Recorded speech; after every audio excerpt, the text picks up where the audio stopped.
Alright, yesterday you all bought delicious watermelon. I had my man friend chop it up for me. It's a big pail, y'all. It's like a gallon pail full of nothing but watermelon. It's what I eat to stay hydrated, a lot with cucumbers.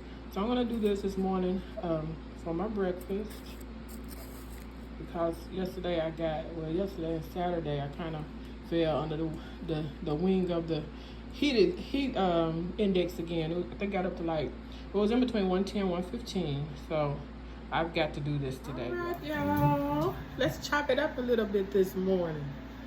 I've been up since early a.m. Said the Lord was dealing with me early this morning, and that's the times that He would deal with me, 2 and 3 o'clock in the morning, and I'm just like, for real, God, I was fatigued, my stomach, was tripping for the last 2 days. The heat index, I'm telling you, watermelon, if you can eat it. I don't know everybody's diet, what you can or cannot eat or what you're allergic to. Cucumbers are also good. I've got to go out and get another cucumber, eat it in slices. Put some salt. I didn't put salt on this watermelon. I will my next helping that I get sometime today. Water, Body Armor is really, really good.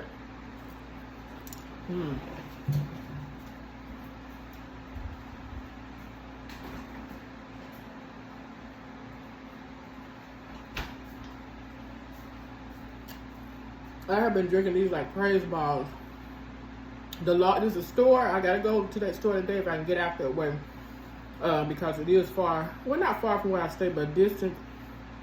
They have the large ones, 2 for $3.50, I think it is, and that's the deal. I don't think they really know that those are the large ones that they have listed, because usually I see this size, the 64 floor ounce. It says 16 flow ounce. Yeah, I think it's 16. 2 for $3.50 or something like that. But they actually have the large ones. The large ones, y'all. So this is July the 1st, and we're undeniably in the second half of 2024. You all, God is moving rapidly with 10. He's been dealing with me with the number 10. I've seen it across the board with people whom are very, very close to me.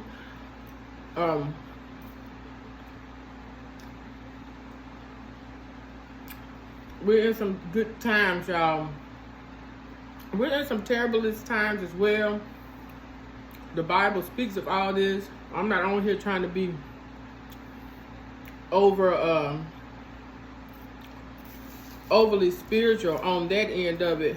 I just want you all to focus on getting your lives, create the life you want. When I was in Florida it was last year actually that I went to Florida. This one gentleman, he had been burned in the military from head to toe. He was in the hospital for months on end. He's a walking miracle, truly. And his life, y'all, has evolved so much. And I told him, I said, how do you create this life? I was looking at the things he's like, he's fearless. He does things like skydive in Turkey, out of airplanes. Of course, airplanes, skydive. Well, you can skydive, I guess, off cliffs they do as well. But he said, you have to create the life you want. And that has stuck with me, y'all, ever since I left Orlando last year.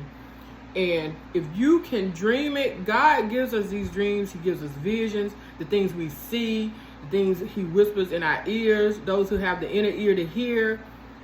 He shows you these things. You have to believe to achieve. It's possible. It's possible. It's possible to create the life you want. When the Lord commanded, it was a command. It was a command. I had just now gotten the furniture. I had waited so long to find. I had visualized it. And through a friend, I went into this furniture store and walked upon the furniture, even more extravagant than what I had imagined. But the pieces that I visualized, I said I want. I couldn't find them on any furniture website I went to. Found this furniture, y'all. And I said I had every piece that I want. I was going to go back and change out one room in my house with some more pieces that match. And the Lord commanded me, and he had been dealing with me that December about relocating because I stayed ill so much in Nashville because of the climate, the weather. I just could never get used to it. They're up in the Appalachian Mountains. The weather is more cooler, crisper in the wintertime that I was used to in Alabama. So I stayed severely sick a lot. And that December, I said, here we go again. You know, I really did the teledocs because I didn't want the doctor to talk about putting me in the hospital, all that jibber jabber that they used to say to me in the winters in Alabama, which the ones in Tennessee were far worse. So, you know, the doctors in Alabama were wanting to take me off and put me in the hospital for weeks, a week or two, or a week till I got better. I did the teledoc in Tennessee. They will see you under certain conditions.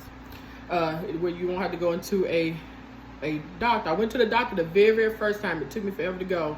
My supervisor tried to talk me into doing like the COVID leave thing where I could leave for, I think, maybe up to 6 or 8 weeks. I'm not really sure. I said, I don't want to do that, you know. And she's like, you need to. You're sick. I was like, I don't think I have COVID. She said, you never know. I avoided all of that. I worked through some days I didn't even have a voice. So when he commanded me to leave, I'm like, Lord, I didn't pray about this furniture, was blessed to find the furniture that I wanted. Now you're telling me to leave.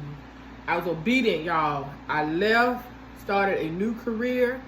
That intro, and when I tell you, I had people just on deck helping me. I had every pit stop, quote unquote, I got to in the time of my life last year.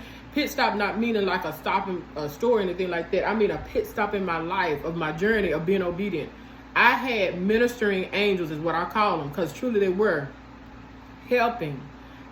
I did not want for anything. When I tell you God will provide and supply when you're obedient, that has ushered me into the life, and I'm still in the middle of manifesting some things.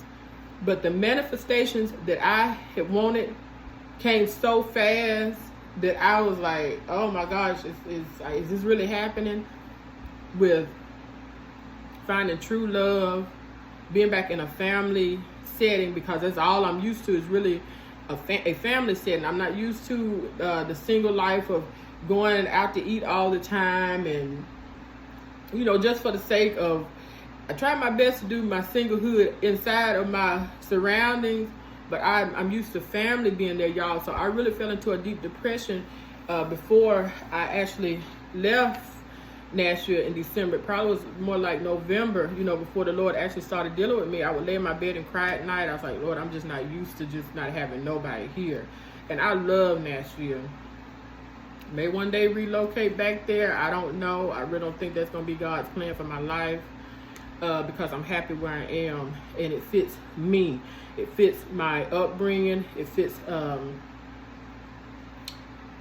you find your tribe. When you find your tribe, people who pretty much have the same morals and ethics as you do, they're family-based people. They work to get home to their families, and they're trying to linger. They're not trying to be messy and all that stuff.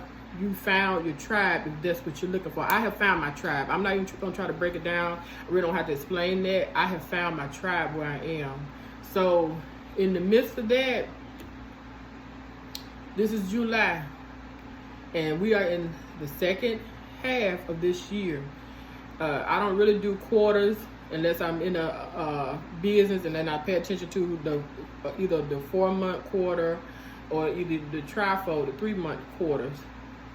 But God gives you visions, and He gives you dreams, y'all. Pursue them. You never know where it's going to lead you to. I didn't know being obedient, having to sell my furniture, was going to lead me to some of the greatest days of my life. New chapter, new beginnings, restoration. He's restoring some things. I could tell y'all some stuff, but I'm not, because they're very intimate and personal, that He has been doing here recently. And not just for me, for a lot of people across the board. It's 10, y'all. It's 10. We're in a new season. We're in a new chapter. We're in a new era. Pursue those visions and dreams. Pursue them. I'm not telling nobody to quit their 9 to 5. I'm not telling nobody to leave their community or wherever they're founded. I'm just saying to trust God, pray, read your Bible, speak the word, believe the word. I'm not asking you to be perfect. You see across the board what's happening with all that people who set people up and thought they were so full of perfection. God's not looking for perfection. He's looking at your heart. He's looking at your faith. And he's looking for you to trust and believe in him that he can do the exceedingly and abundantly above anything that we can ever ask or think. God bless you all. I want to pray over some of y'all entrepreneurships, but right now is not the time. I want to get more together. You know, I'm just not getting up. But you all have a great one. Stay hydrated. Stay hydrated. Watermelon, you all, is full of water. If you can eat it, it complements your diet. If you're not allergic, I would definitely pursue watermelons. Y'all have a great one. I'll be back on later. I promise y'all will. 7 Kingdom. God bless y'all.